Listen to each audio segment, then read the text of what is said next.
Sticking with our Missouri theme, we are going to go now to the gentleman from Missouri, Mr. Cleaver, for 5 minutes. Thank you very much, Mr. Chairman. Ms. Rainey, thank you for being here. Thank all of you for coming today. There's a great deal of discussion, maybe even accusations as it relates to diversity, equity, and inclusion. Or small banks, community banks, particularly in rural areas, is it important to have balloon notes on a mortgage? Is it important to have balloon notes? Is that what I heard? I'm sorry. Yes.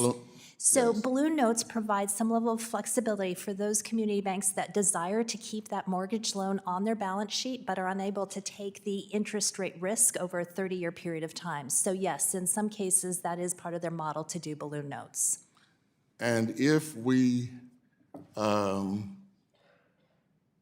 Congress unconsciously halt balloon notes, would that be like intentionally trying to hurt small banks, community banks?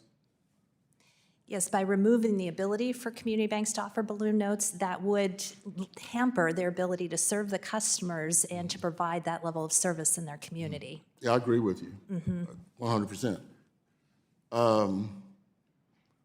But the issue is, if members of this committee approved some legislation that would in fact eliminate it, would it mean that the members here are just mean people discriminating against small community banks?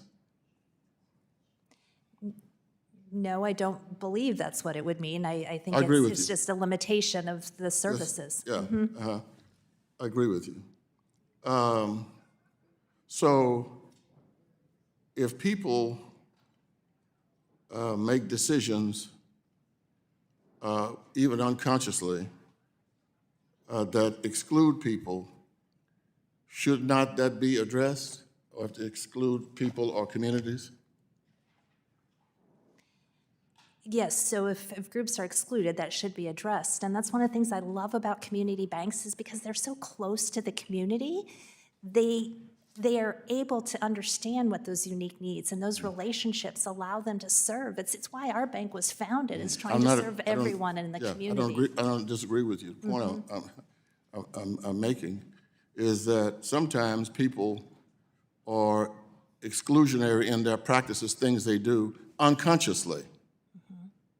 That there's no intentionality, we're just going to do something. For example, I had a little town in my congressional district, and they wanted to apply for some community development block grant monies. Well, they can't do it because you have to have 50,000 people to get what's called, a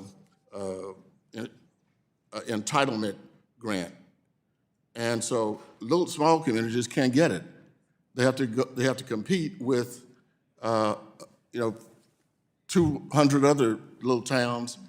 And in this little town I'm talking about, the mayor's office was in the grocery store. So they have no grant writers. And if that is required, and it is right now, are we trying to discriminate against them? Anybody? Yeah, we're discriminating. We're hurting little towns. I'm saying that. And it can be done unconsciously, which is why diversity, equity, and inclusion is important, to try to cancel that out. I mean, I'm not saying people just sit up and say, let's discriminate against people of color and women. But if you design things unconsciously, you can hurt them. And so what you need to do is try to figure out, what can we do to stop that hurt that may even be unintentional? Diversity, equity, and inclusion is trying to do that. And we're saying, no, let's forget that. I am just, I don't care, but if there, what happened to a little town like Orick, Missouri, had a tornado to come through, you got to have a special kind of process to go after to get FEMA money in a little town. Do you think people sat up in here and said, let's try to figure out how to hurt little towns after a devastating tornado? My time is running out. I hope you got my point. I yield back, Madam, Mr. Chairman.